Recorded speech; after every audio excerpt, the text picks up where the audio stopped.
Dear Patriots, before the news starts, please subscribe to our patriotic channel by clicking the subscribe button. Give us a thumbs up to this video. Don't forget to leave your opinion below in the comments section. Share the news on Facebook and Twitter so you friends see it. Thank you.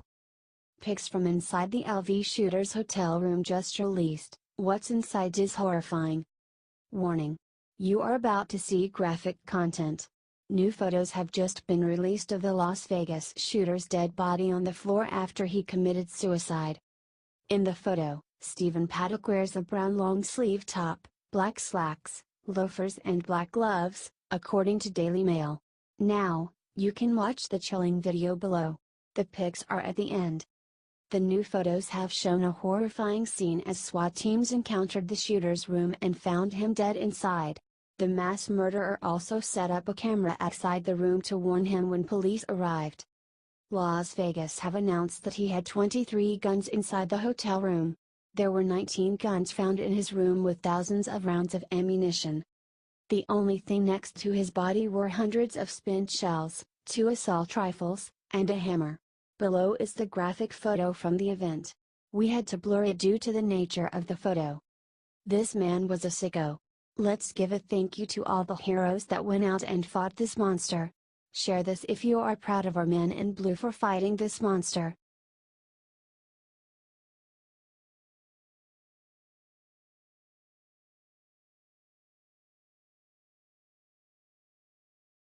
Instead of calling for gun control, Taylor Swift just did something incredible for police officers. Well, folks, the unthinkable has just happened. Just when you thought all of Hollywood had gone and lost their minds, Taylor Swift steps up and shows them how Americans should act. You see, most of the major celebs out there use the horrible Las Vegas shooting as an opportunity to push gun control. Swift, on the other hand, decided to make it all about the hero cops who stopped the shooter. When Taylor Swift heard that cops had been shot and even killed in the line of duty, she decided to show her own local cops, some of whom were injured at the concert, love that is so rarely shown to police by sending the entire department bouquets of flowers. Even more to her credit, it was not just some lame PR stunt. In fact, Taylor Swift didn't let anyone know what she was doing. The news broke when the officer who was shot, LAPD intel analyst Kimberly, shared out the pictures of the bouquet she received from Swift. Isn't it a shame that more celebrities or even people, in general, cannot take a second to do an act of kindness for their local police? Let's show them all how it's done by sharing this out and leave a big old thank you for Taylor Swift.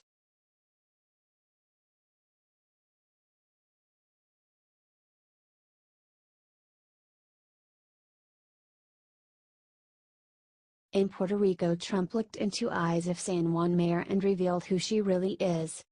Trump just shook hands with San Juan's mayor after their war of words during the week. That's what our president does. He is a healer even though the media attacks him constantly. Take a look at the pic below and watch what Trump does to the San Juan mayor below. Extra extra. Read all about it. Here is another angle. Then our president congratulated everybody there on the job they have been doing. Hell yes. President Trump pulls no punches. Spread this all over your social media if you are proud of our president. Screw what the media about him. He is on the ground listening to everything we need to know about the crisis and not listening to the MSM. Keep fighting, patriots.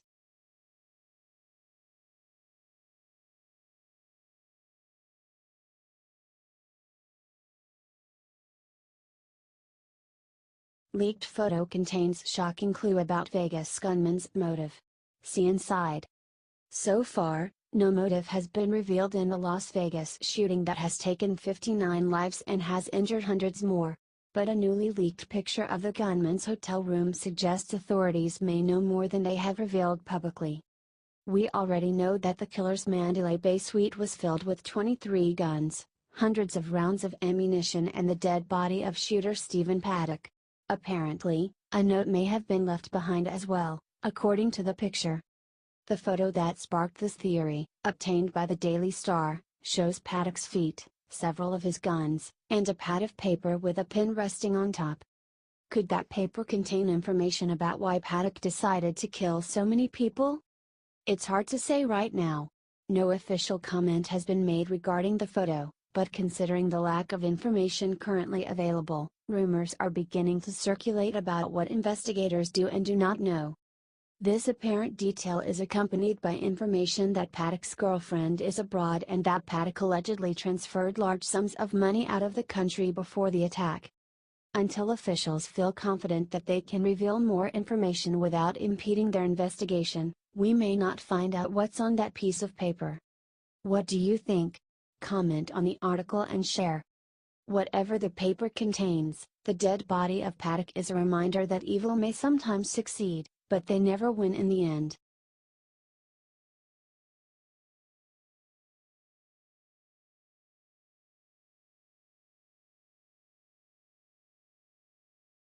On his way back from Puerto Rico, the president called Congress and asked for something massive. President Donald Trump flew to Puerto Rico today to survey the damage done by the horrible hurricanes recently, meet with the leaders, and lend a hand to the people of the island. The talks went well and many of the leaders left with an emboldened sense of confidence in the Trump administration. The president then hopped on Air Force One and headed back. And that's when the fun started. The president was so moved by what he saw on the island that he called on Congress to issue a new $29 billion disaster relief package. According to the Associated Press, the relief would include $16 billion for flood insurance claims and $13 billion in new recovery funds for hurricane victims. Essentially, the president is asking to go past the $30 billion spending cap. Trump also made it clear that while disaster relief is certainly expensive, in America we take care of our own, and things like this we will always put the people first. I hate to tell you, Puerto Rico, but you've thrown our budget a little out of whack because we spent a lot of money on Puerto Rico, and that's fine. We saved a lot of lives. And who can disagree? If it was my home life that had been destroyed, I would be glad to have a leader like Trump who genuinely cares and is willing to do what it takes to help. He promised to be the president of all Americans, and today, he has delivered. Help share this out to tell Congress to get to work, now.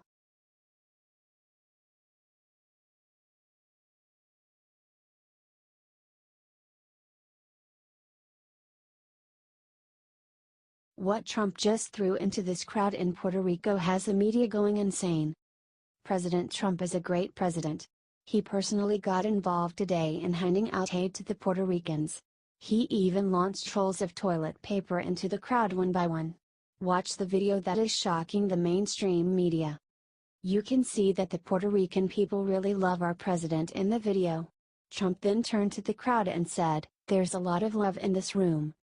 Today was the first time that the president has visited the island in 2 weeks. The media is now throwing a tantrum at Trump.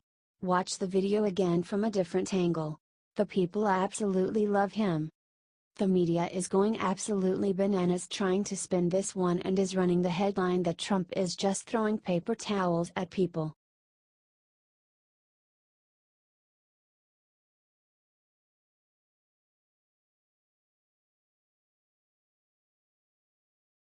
Moments after the president left Puerto Rico, San Juan mayor went and stabbed him in the back.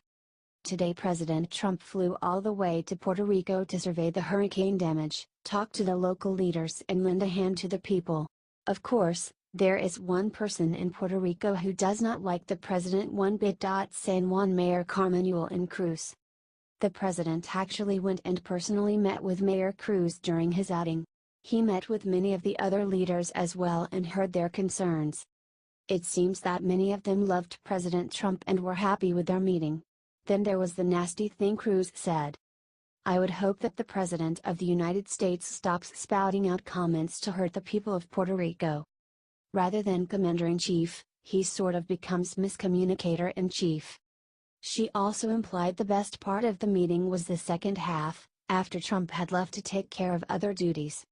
It is worth mentioning that right before his little interview with CNN, President Trump had held a meeting with all of the leaders of Puerto Rico including herself and the governor.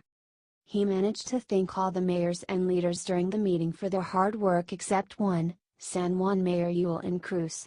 My guess is she was a little bit bitter about being left out. Plus she waited until after Trump had left to say all this.